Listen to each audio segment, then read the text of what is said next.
José N. Iturriaga, historiador y escritor. Antes que nada, muchas gracias por esta conversación con cariño genético para tu Muchas familia, gracias a ti, Ricardo. para don Pepe, para ti. Pepe, pues nunca más un libro más oportuno que este.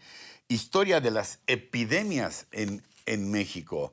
Surge al calor de la pandemia o bajo la amenaza de la pandemia o con la incertidumbre de la pandemia que seguimos padeciendo, Pepe. No, ya surge con la certeza. El Fíjate. 19 de marzo del año pasado, cuando empezamos nuestro enclaustramiento, mi esposa y yo, ese mismo día decidí realizar esa investigación. Yo tengo más de 20 años de estar ya tiempo completo dedicado a escribir de diversos temas. Y entonces, como mi biblioteca es bastante buena en temas de historia de México, decidí hacer la investigación. Además, hay muchos artículos en revistas especializadas, accesibles por internet. Pues no tuve problema, me llevó unos 3 meses, casi 4, y por fortuna a la editorial Grijalbo le interesó. Ahí está el libro ya en papel y impreso, y por desgracia sigue siendo muy actual. A propósito de actualidad,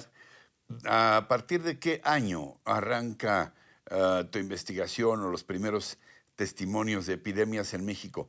Porque entre otras cosas que se han dicho es que hasta antes de la conquista nosotros vivíamos en un, esto es lo que se ha difundido, pues vivíamos en un reino sin microbios, sin virus, sin nada, y que fueron los españoles los que trajeron las enfermedades a México y las epidemias también. No, eso es parcialmente cierto. Donde ha habido seres humanos en todo el planeta, han habido enfermedades y por lo tanto epidemias. En la época prehispánica teníamos epidemias. Lo que sí es cierto es que los españoles trajeron la viruela. La viruela no había en el continente americano. Y nuestra primera epidemia de viruela, 1520, se debió precisamente a las tropas de Cortés que habían llegado el año anterior, y muy concretamente un miembro de los que venían con Pánfilo de Narváez trajo la viruela. Pero siempre ha habido epidemias. En mi libro empezamos, desde luego, con el siglo IX, los mayas, donde es muy probable, aunque no está documentado, que se debió a epidemias, el abandono de ciudades como Palenque, Sí. como Yaxchilán y otras. ¿Por qué? Porque no es concebible que ciudades que estaban en pleno apogeo económico, artístico, científico, pues eran grandes astrónomos, de pronto se fueran abandonadas, además en lugares de un clima tropical con una gran feracidad. Lo que explica, a mi modo de ver, el abandono de esas ciudades fueron epidemias. Pero ya en el siglo XI sí está documentado a través de códices que el abandono de la ciudad de Tula, en lo que hoy es el estado de Hidalgo, que era la capital tolteca, se debió a ese abandono precisamente a una epidemia. Año 1052, ahí sí hay ciertos testimonios. Y luego también a través de códices hay noticias de otras epidemias ya más recientes, más próximas al siglo XVI, cuando llegan los españoles. Pero cuando ya el libro se desarrolla con abundante información, es del siglo XVI hasta el COVID-19. Hay que decir que al final de mi libro tengo una especie de anexo donde se enumeran casi 100 epidemias en los 5 siglos del XVI al 20, pero sobre todo al 19, porque el 20 hubo menos, pues ya por los avances de la ciencia médica. Esto quiere decir que teníamos una epidemia cada 3, 4, 5 años. Una persona de nuestra edad, si llegaba a nuestra edad, pues ya le habían tocado 5 más epidemias a lo largo de su vida. Entonces, esta es una primera lección muy importante, que el COVID no es ni remotamente una de las peores epidemias que hayamos sufrido. Lo que pasa es que como no teníamos idea ya de lo que era una epidemia y menos pandemia, es decir, epidemia a nivel mundial, pues nos pescó desprevenidos a todos los seres humanos del planeta. Porque la última pandemia fue la influenza de 1918 y bueno, pues quien ahora tuviera más de 102 años difícilmente se iba a acordar de aquella Ya. epidemia de cuando era bebé. Ahora dime, ¿hay epidemias? Voy a hacerte una pregunta absurda, lo sé. ¿Hay epidemias históricas? ¿Epidemias que nos hayan marcado en más de un sentido? ¿Epidemias que hayan sido decisorias de alguna manera en la historia de México, además del daño estrictamente sanitario de salud pública? Y yo creo que sí, una de las más grandes epidemias del siglo XVI, 1576, el virrey Enríquez mandó a hacer un recuento de la mortandad y hay el dato de que fueron alrededor de 2 millones de muertos.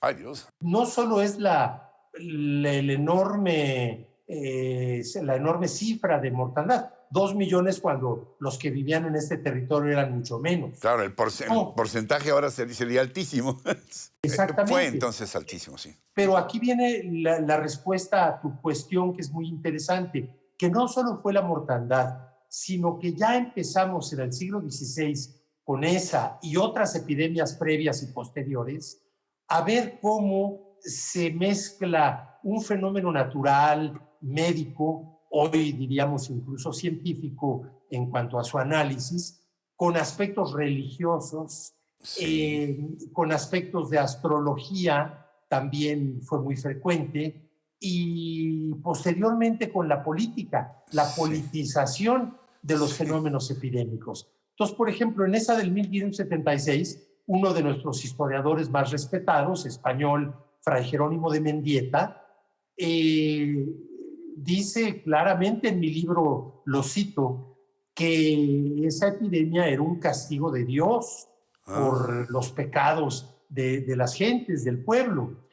La verdad es que eso es interesante porque por un lado se pone a la religión como causante, a Dios como causante de la epidemia. Pero por otro lado, la religión siempre ha sido, y hasta la fecha lo vemos, un recurso para pedirle también a Dios y a la Virgen y a los santos que nos ayude a salir del peligro de la epidemia. Entonces, ¿cómo la religión entra como explicación, como causa, sacar y el luego como un escapulario alivio? y decir, detente, detente, que fuera el demonio. Exacto. No, no es sorprendente esto en aquellos siglos XVI y todavía durante el virreinato. Sí sorprende que en el marzo del 2020 un señor obispo mexicano en la catedral donde es cabecera de su diócesis, en la homilía atribuyó el COVID pues a pecados como la homosexualidad y otros. Sí, Eso sí me sorprendió mucho, porque bueno, pues no es lo mismo el siglo XXI que el siglo XVI.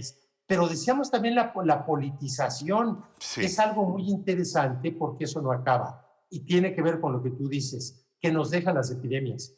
Una famosa epidemia en México que se llamó, dejó la huella al grado de que se le llamó a 1833 el año del cólera, porque Ah, hubo una epidemia de esa enfermedad, cólera morbus, terrible.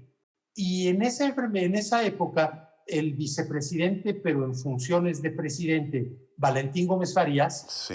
emitió unas leyes precursoras de las de reforma que emitiría Benito Juárez 2 décadas después. Esto es 1833. Bueno, pues también muchos periódicos de la capital atribuyeron a un castigo divino por la falta de respeto a la iglesia del gobierno de Ah, Gómez Farías. Bueno, eso es un contrasentido porque sería un castigo divino que mató gobernantes, pero mató sacerdotes, mató al pueblo y mató a muchísima gente. Es decir, cómo se confunde a veces y se politiza y hasta la fecha, no solo en México, a nivel mundial y no solo a nivel federal, sino estatal y municipal.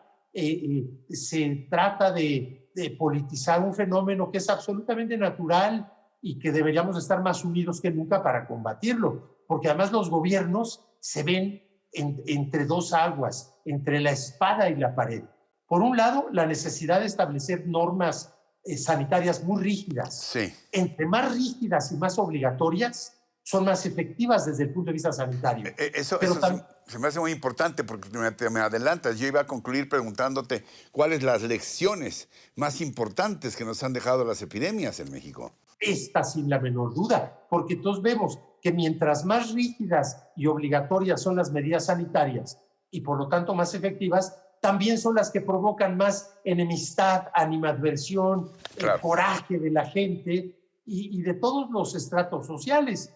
Cuando la poderosa industria hotelera ve cerrados sus hoteles meses y vacíos, bueno, pues desde luego no tienen una posición muy gobiernista ante un semáforo rojo, pero también los ambulantes más modestos, pues Sí. el día que no venden, no comen.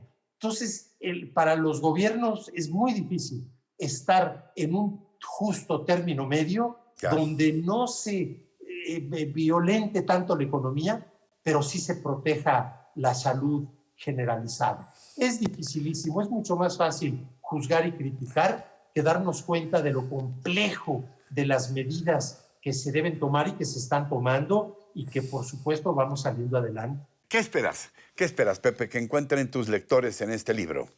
Por un lado, lo que decíamos, el dimensionar en su justa medida el tamaño de este COVID. Si recordamos, como en la introducción del libro se menciona, la peste negra que asoló Europa y venía desde Asia y el norte de África, costó el 10% de la población de Europa. Murieron 81 millones de personas, 10 de cada 100. El COVID actualmente a nivel mundial ha matado 2,5 millones de personas, lo que significa una persona por cada 3,000. Frente a aquella peste negra, 10 de cada 100. 300 veces más mortal fue la peste negra, porcentualmente hablando, Sí. que el COVID. Pero vámonos a México, que es lo que nos interesa. La influenza española de hace 102 años mató 500,000 de mexicanos. La llamada gripe española. Exactamente, la influenza o gripe española. Se llama influenza porque consideraban Sí. en siglos anteriores que era por influencia de los astros. Y desde Fíjate luego no nada era más. solo española.